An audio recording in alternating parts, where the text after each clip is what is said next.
Good morning, everybody. How are you? This is Babbitt from B&B with an In the Meantime share of a few thoughts I want to discuss while I sip my warm water and lemon. I'm on my way to go lift weights with Ashley. I did good this week. This is my third time, so I'm really psyched this week. I went Monday, Wednesday, today's Friday, so I made it through. Yay! Anyway, first thing in the morning, it's a really good, smart thing. You don't have to do this, You probably have your own, your own routine or whatever. But warm water, fresh squeezed lemon is really wonderful. It'll jumpstart your kidney and feels really good. So anyway, yesterday I went to the grocery store, bought a few things, close to $100. I come home and I'm like, it felt like I spent, I got $10 worth of things for $100. It's so crazy out there. Then I go to the gas station. Now my car it wasn't on empty.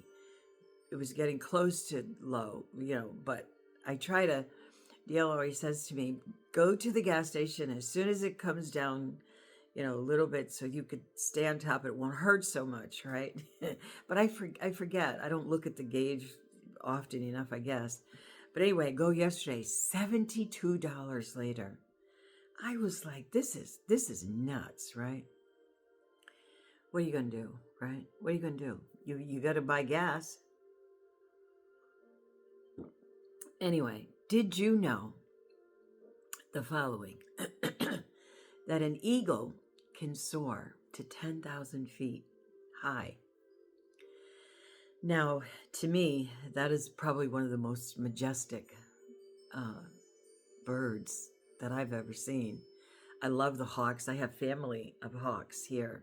They're really quite stunning. But the eagle is very powerful and can pretty much devastate anything it wants. And the crow, which is a very smart bird, the crow likes to attack the eagle in mobs. They like to attack the eagle in mobs. They come after the eagle in droves, right? They like to get on the eagle's back and poke their neck, okay? But the eagle doesn't fight them off. He doesn't try to kill them or anything like that. Do you know what the eagle does? Soars. It just soars to greater heights. You see, because the eagle can fly 10,000 feet up in all that thin air, but the crow can only go 7,000. So the eagle knows this, and it keeps soaring higher and higher. And the crow knows this. So eventually, the crow leaves the back of the eagle for fear that it will, harm itself, even kill itself if it doesn't leave the eagle's back. And in the meantime, the eagle hasn't expended any unnecessary energy to shoo the crow away or the mob of crows that come after it.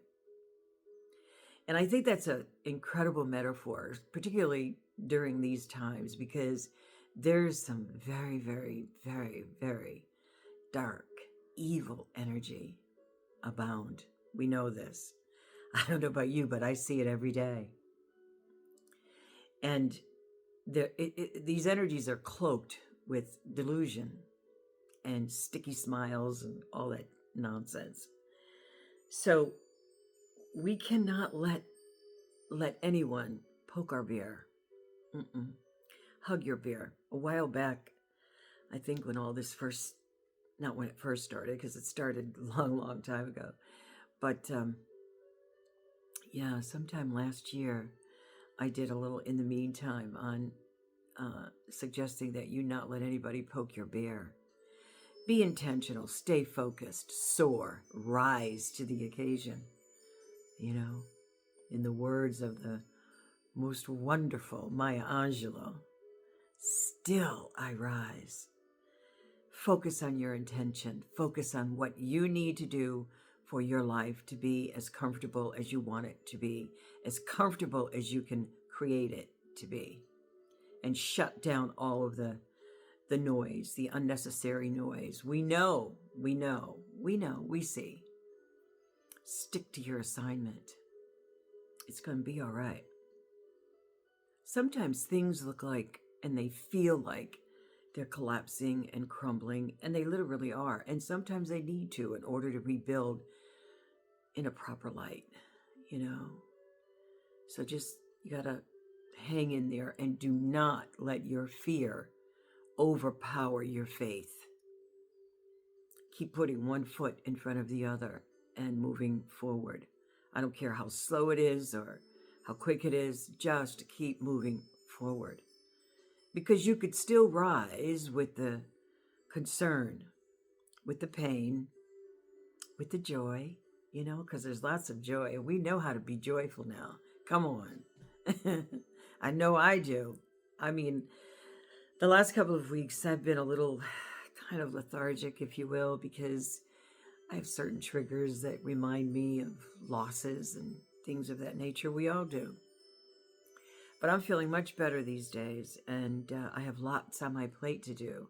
So with that said, on Tuesday, I'm going to deliver a sound bath, a layered sound bath. It's going to be so cool. I have all of my equipment, and so I'm very excited. And I've already done it a couple of times, but this one is, I'm going to include my bendo, which is beautiful and makes a lovely, lovely sound. Very grounding, very relaxing, deeply, deeply relaxing. So if you are in the area and you're interested, come to the Y. The class starts at 11:15 and it lasts for 45 minutes, so from 11:15 to noon. Prior to that, I do my normal chair yoga, so you can come to that. If you're not a member, you could come, sign up, sign in, you know, do their paperwork, and get a free pass for the day. If you are a member, please remember to sign in so that I bring enough aromatic cloths, you know. I think Tuesday I'm going to work with some rosemary and clary sage. Fabulous. Oof. And I bring extra pillows and bolsters and everything else that I need.